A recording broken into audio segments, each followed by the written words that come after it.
All right. So,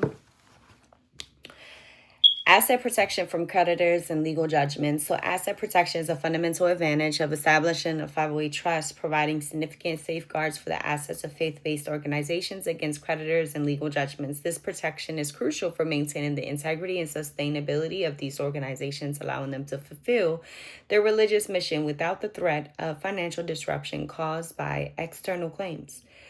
The legal framework of a 508 trust inherently includes mechanisms that insulate its assets from many different forms of civil litigation and creditor claims.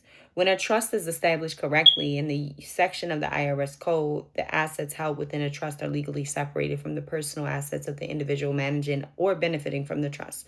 This separation is critical as it means that in the event of a lawsuit or financial claim against the organization, the personal assets of trustees or beneficiaries are shielded.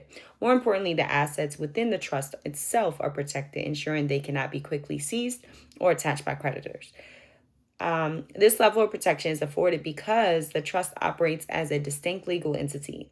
In the eyes of the law, the trust's obligations and liabilities are separate from those of its trustees or any associated individuals. Therefore, if a faith based organization faces a lawsuit or financial claim, only the organization's assets are at risk. The trust structure compartmentalizes liability within the entity itself, significantly reducing the risk of exposure of the assets and income of its members and leaders.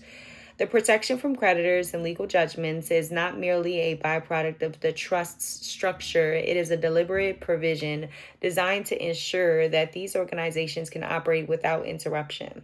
The stability provided by this protection supports the organization's long term planning and investment in its mission driven activities.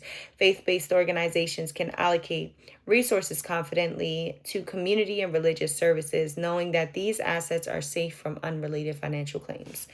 The assets protection feature of a 508 trust also extends to scenarios involving bankruptcy. If a faith based organization declares bankruptcy, the assets within the trust are generally not considered part of the bankruptcy estate.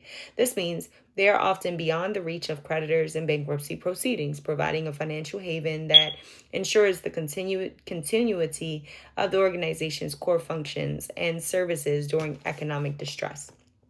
Protecting against external claims, the 508 Trust also offers strategic advantages in managing internal disputes or challenges. The trust agreement can specify dispute resolution mechanisms and outline specific procedures for handling internal conflicts. This can prevent legal challenges within the organization from escalating into public litigation.